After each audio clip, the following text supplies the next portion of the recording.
Hello hi అండి, సుజాతాస్ కిచెన్కి స్వాగతం. ఈరోజు సుజాతాస్ కిచెన్లో చికెన్ ఫ్రై అండి. మెంతికూర వేసి ఎలా చేయాలో చూద్దామండి. మెంతికూర చికెన్ ఫ్రై చేయటానికి నేను అరకిలో చికెన్ తీసుకున్నాను. దీనిని 2 సార్లు శుభ్రంగా కడుక్కొని ఉప్పు నీళ్ళు వేసి ఒక 10 నిమిషాలు నానబెట్టుకున్నాను. ఈ విధంగా చికెన్ని మనం ఉప్పు నీళ్ళలో నానబెట్టడం వలన ఈ చికెన్ అనేది మనకి సాఫ్ట్గా వస్తుంది.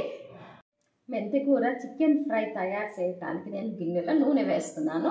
ఈ నూనె 4 పెద్ద స్పూన్లు వేసుకోవాలని, కొంచెం నూనె ఎక్కువ వేసుకుంటే బాగుంటుంది. నూనె వేడెక్కిందండి. ఇప్పుడు దీనిలోనికి 3 ఉల్లిపాయలండి, మీడియం సైజులో ఉన్న 3 ఉల్లిపాయలను ఈ విధంగా చిన్న ముక్కలుగా కోసి పెట్టుకున్నాను. వీటిని ఈ నూనెలో వేస్తున్నాను. ఈ ఉల్లిపాయలను మనము దోరగా వేయించుకోవాలి.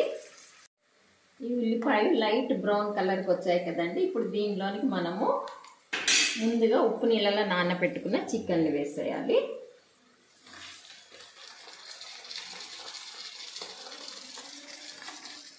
దీనిని హై ఫ్లేమ్లోనే ఉంచి ఒక 2 మినిట్స్ వేయించుకోవాలి. ఇప్పుడు దీనిలోనికి నేను 3 స్పూన్ల కారం వేస్తున్నాను. కారం అనేది మీ టేస్ట్కి తగినట్టుగా వేసుకోండి. చిటికెడు పసుపు వేస్తున్నాను. దీనిలోనికి 1.5 స్పూన్ ఉప్పు వేస్తున్నాను. ఉప్పు అనేది మీ టేస్ట్కి తగినట్టుగా వేసుకోండి.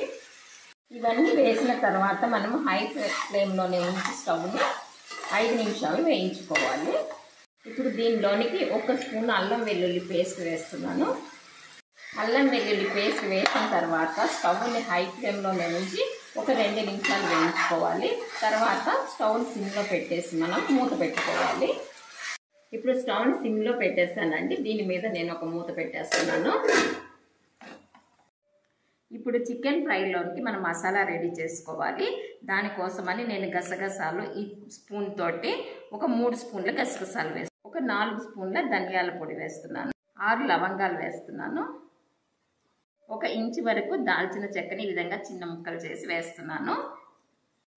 వీటన్నిటిని కలిపి మనము మెత్తటి పేస్ట్ లాగా తయారు చేసుకోవాలి. ఈ విధంగా మసాలాని మెత్తటి పేస్ట్ లాగా చేసుకోవాలి. ఇప్పుడు మనం తయారు చేసుకున్న మసాలా ముద్దను దీనిలో వేస్తున్నాను. మసాలా వాసన పోయే వరకు మనం దీనిని కొద్దిసేపు వేయించుకోవాలి. స్టవ్ని హై ఫ్లేమ్లో పెట్టి వేయిస్తున్నాను. ఇప్పుడు దీనిలోనికి నేను పెద్ద మెంతి కూర 6 కట్టలు తీసుకున్నాను. వాటిని ఆకులు మాత్రం ఈ విధంగా తుంచుకున్నానండి. దీన్ని కూడా మనము ఈ వేగుతున్న ఫ్రైలోకి వేసేయాలి.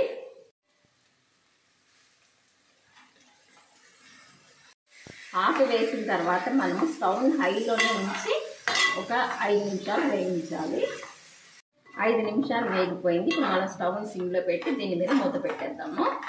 ఇప్పుడు ఈ కూరని మధ్య మధ్యలో కలుపుతూ మనము ముక్క బాగా ఉడికే వరకు సిమ్లోనే ఇలా వేయించుకోవాలి.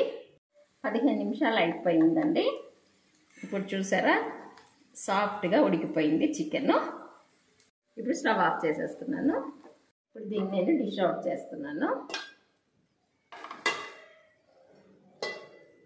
చూసారా, ఎంతో టేస్టీగా మెంతికూర చికెన్ ఫ్రై రెడీ అయిపోయింది.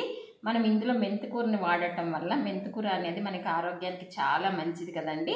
ఈ విధంగా అప్పుడప్పుడు చేసుకుంటే మనకి చాలా మంచిది. మీరు కూడా ఈ మెంతికూర చికెన్ని తయారు చేయండి, రుచి చూడండి. నా ఛానల్ని సబ్స్క్రైబ్ చేసుకోండి, నా ఛానల్ని లైక్ చేయండి. Thank you.